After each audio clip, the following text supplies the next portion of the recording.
Hey Void. So Netflix is definitely still skewed towards sequels and things of a certain vibe, and well, so it's not really a surprise the kind of movies I've been getting.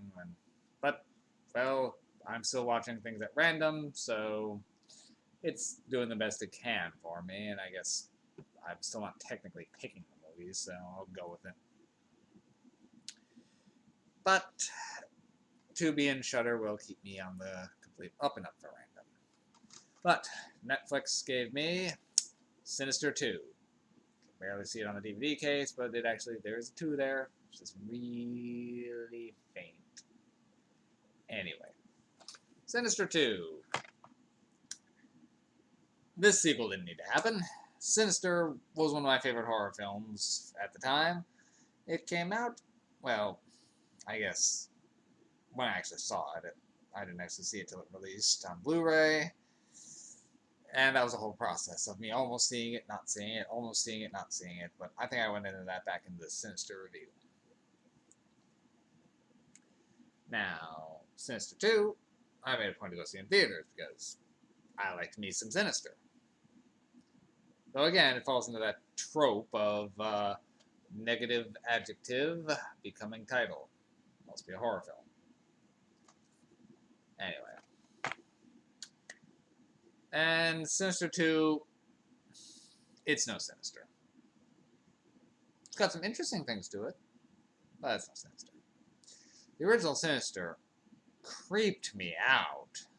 The music, the snuff films, the creeping unease of not knowing what was going on. This movie has like none of that. And that's a shame. It does have some things, but none of what made Sinister really great. Now, this one does have the snuff films, and they're interesting, but and they lose a little bit of their punch because now we know what's going on with them. The mystery is gone. So we're just left with some basic snuff films. And I'm sorry, if you're doing fake 16mm films, okay, that's fine. But don't put CG in it. Having a CG alligator or a CG rat show up on something that's supposed to look so dated is really jarring. It did not mesh well. It was worse in theaters, still on DVD has the same problem. So, Sinister 2 picks up a bit after Sinister with the I can't believe we're following the character we're following though. I mean, the comic relief character of Deputy So and So from the first Sinister, he was good. He was an entertaining character. He did his job admirably of being an awkward tension break when you needed it. And Sinister is a very tense movie. You need that tension break. But throughout that movie, the joke is you never learn his name. He's just Deputy So and So because he offhandedly said he could be that. So when he's the main character of this film, I'm okay with that. It may not have been the best choice because he's not leading man material, but he doesn't do a bad job either. And you do root for the guy because he is a likable guy, if a bit slow. But you still don't learn his name. He meets some people, never introduces himself. His name's not said anywhere in the film, so ex-deputy so-and-so is that's all he's credited as. And I get it. It's entertaining, but it really doesn't have that joke doesn't have a place in the movie.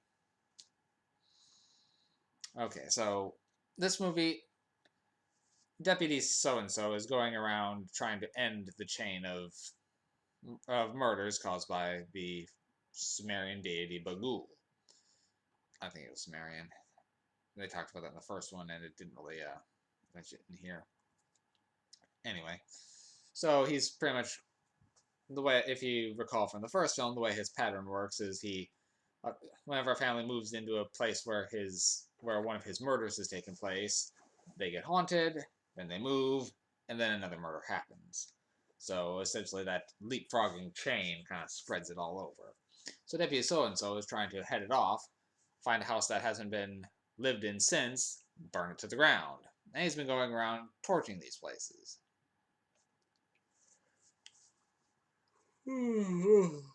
Excuse me. Anyway, he's but however he gets to the more recent ones and finds, uh-oh, there's a family living in it that wasn't supposed to be there. Which is when the second movie in this movie takes over, which is about a family that's trying to escape a domestic violence situation.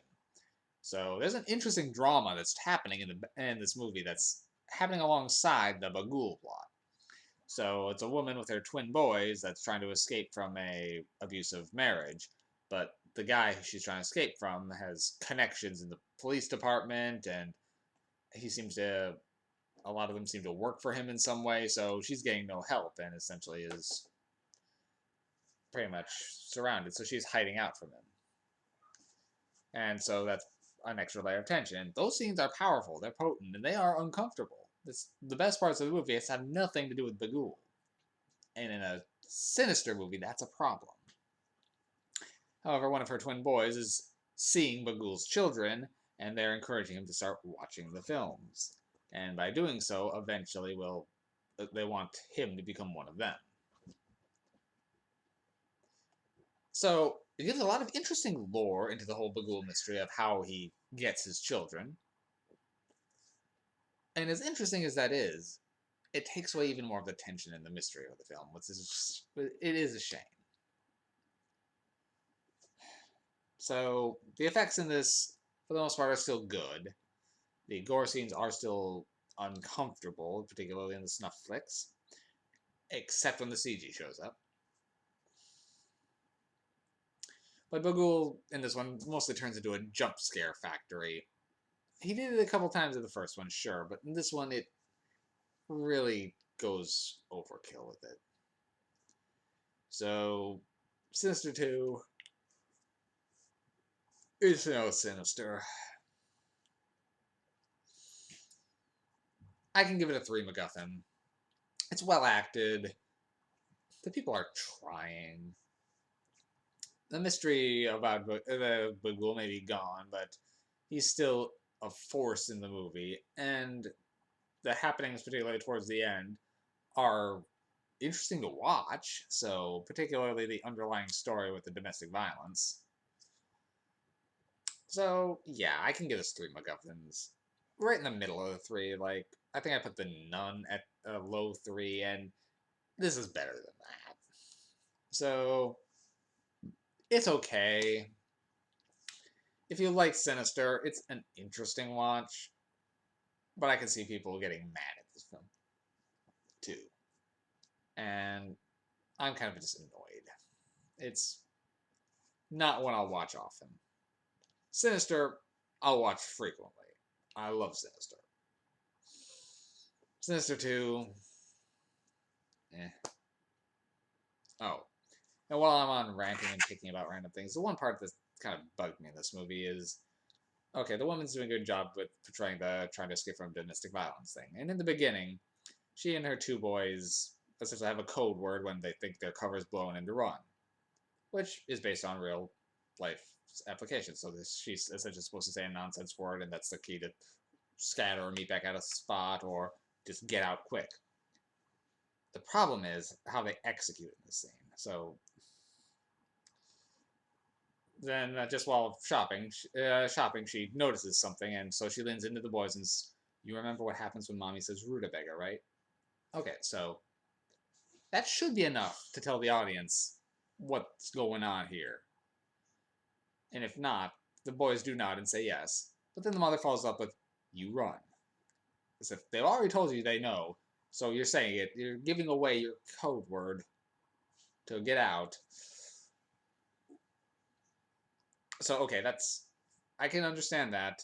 You're beating the audience over the head a little bit with it, but okay. But then when it comes to it, she pretty much just sees it, okay, Rutabaga, then shouts, Rutabaga! It's just a word you're supposed to say quietly just to let people know what to do. you're not supposed to shout it, because then it's supposed to help you get out without alerting the person that you're onto them. And so by shouting it, you're attracting their attention right to you, and it defeats the purpose of it, and it's kind of a weird disconnect. And that always bothered me every time I've seen this movie. And I think this is the third or fourth time I've seen. No, that's the third. Saw it once in theaters, once when I acquired it, and now once for this month. So, and that stood out to me all three times. But that's all for this one. So back to Tubi. So I hope we get more Texas Chainsaw and a little less candy corn. So we'll see how we do. Have a good night.